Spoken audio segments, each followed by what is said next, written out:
Hi hello வணக்கம் and welcome back to my channel. Please எல்லோரும் என்னோடய சேனலை சப்ஸ்கிரைப் பண்ணுங்கள், லைக் பண்ணுங்கள், ஷேர் பண்ணுங்கள்.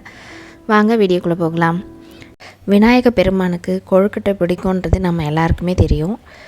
இந்த கொழுக்கட்டைக்குள்ளே ஒரு அற்புதமான தத்துவம் இருக்குது அப்படிங்கிறது நம்ம யாருக்கும் தெரிஞ்சிருக்க வாய்ப்பில்லை.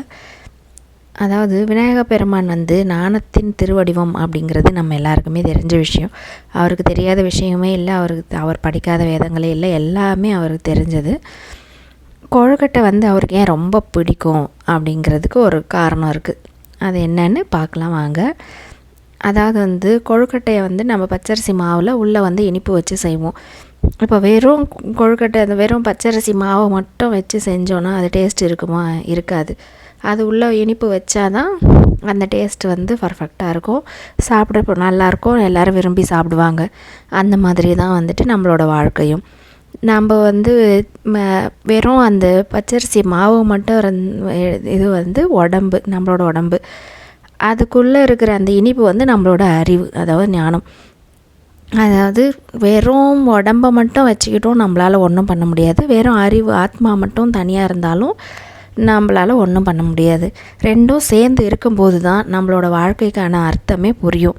நம்ம எதுக்காக பிறந்திருக்கோம், எதுக்காக நம்ம இந்த உலகத்தில் வாழ்கிறோங்கிறதுக்கு அர்த்தமே உடம்பும் ஆன்மாவும் அறிவும் சேர்ந்து இருக்கணும். அந்த உள்ளே இருக்கிற பூரணம் தான் ஆன்மாவும் அறிவும் அப்படின்னு சொல்கிறாங்க. அதாவது நாணமில்லாத வாழ்க்கை ருசி இல்லாத கொழுக்கட்டை மாதிரி, என்ன உள்ள பூரணம் வைக்காத கொழுக்கட்டை மாதிரி. அதாவது நாம் யாருங்கிறத முதல்ல தெளிவாக புரிஞ்சிக்கணும். சர்வேஸ்வரன் தான் பரம்பொருளாக இருக்கிறாரு. நம்ம எல்லாம் ஆன்மாக்கள்.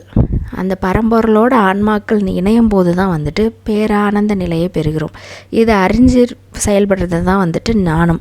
இது இல்லாமல் நாம் வெறும் உடல் என்று என்பது நாமே பிரம்மம், நாம் தான் எல்லாத்துக்கும் காரணம், நாம் தான் படைத்தோம், நாம் தான் அறிவாளி அப்படின்னு நினச்சி ரொம்ப தற்பெருமை கொள்வது அஞ்ஞானம் அப்படின்னு சொல்கிறாங்க.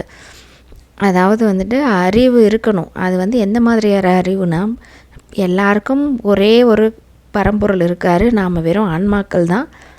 நாம் அந்த பரம்பொருளோடு சேர்ந்து இயங்கும்போது தான் நம்மளோட வாழ்க்கை முழுமை அடையும் அப்படிங்கிற ஒரு ஞானம் இருப்பது தான் இந்த நம்ம பிறந்ததுக்கான அர்த்தமே. அறிவு இல்லாத ஞானம் இல்லாத மனிதர்களை நாம் எப்போவுமே ஒரு அவங்களுக்கு ஒரு மரியாதை கொடுக்க மாட்டோம். அவங்களுக்கு ஒரு மனிதனாக நாம் ஒரு பொருட்படுத்தவே மாட்டோம் அவங்கள. அது மாதிரி தாங்க அறிவில்லாத உடம்பும் உடம்பில்லாத அறிவும் பயனற்றது, இது ரெண்டும் சேர்ந்து இருக்கும்போது தான் நம்ம வாழ்க்கையோட உண்மையான அர்த்தமே இருக்குது. அப்படிங்கிறதுக்காக தான் இந்த கொழுக்கட்டையை நம்ம பிள்ளையாருக்கு வச்சு விநாயகருக்கு வச்சு படைக்கிறோம். கதையிலேருந்து நமக்கு என்ன புரியுதுன்னா, தன்னை உடலாக நினைப்பது அஞ்ஞானம், தன்னை ஆத்மாக நினைப்பது தான் ஞானம்.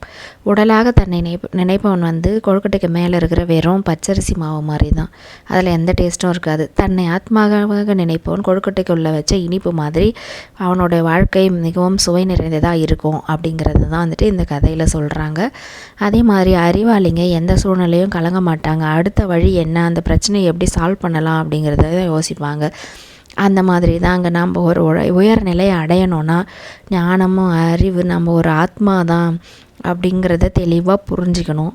நம்ம எந்த சூழ்நிலையிலும் அறிவோட அந்த பிரச்சனைக்கான தீர்வை யோசித்து செயல்பட்டோன்னா நமக்கு எந்த பிரச்சனையுமே ஈஸியாக முடிச்சிடலாம்.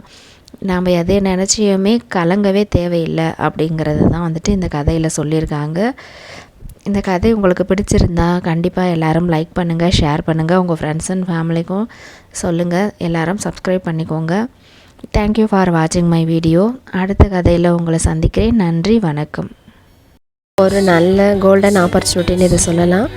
ஒர்க் ஃப்ரம் ஹோம், வீட்டில் இருந்தே நீங்கள் வேலை செய்யலாம். ஒரு மொபைல் ஃபோன் இருந்தால் போதும். ரொம்ப நேரம் வேலை செய்ய தேவையில்ல, ஒரு 15 to 20 மினிட்ஸில் முடிஞ்சிடும். வேணுன்றவங்க அந்த நம்பருக்கு வாட்ஸ்அப் பண்ணுங்கள். ஸ்கிப் பண்ணாதீங்க, பெரிய தப்பு. தினம் 300 ரூபாய் சம்பாதிக்க அரிய வாய்ப்பு. இன்ஸ்டாகிராம், Facebook பயன்படுத்த தெரிந்தால் போதும். Content post and content publishing மூலமா தினம் 300 ரூபாய் சம்பாதிக்கலாம். இந்த வேலை செய்ய 5 நிமிடம் போதும். Work training support, group communication support, all language customer live chat support, முக்கியமா சொந்தமா ஒரு பிசினஸ் ஸ்டார்ட் பண்ற அளவுக்கு உங்களால கற்றுக்கொள்ளவும் முடியும், சம்பாதிக்கவும் முடியும். இந்த வேலை வாய்ப்பு வழங்குவது 5 வருடத்திற்கு மேல ரன் ஆகிட்டு இருக்க நம்ம தமிழ்நாட்டு company school of business organisation private limited. மேலும் விவரங்களுக்கு டிஸ்கிரிப்ஷன்ல கொடுத்திருக்க நம்பருக்கு வாட்ஸ்அப் பண்ணுங்க.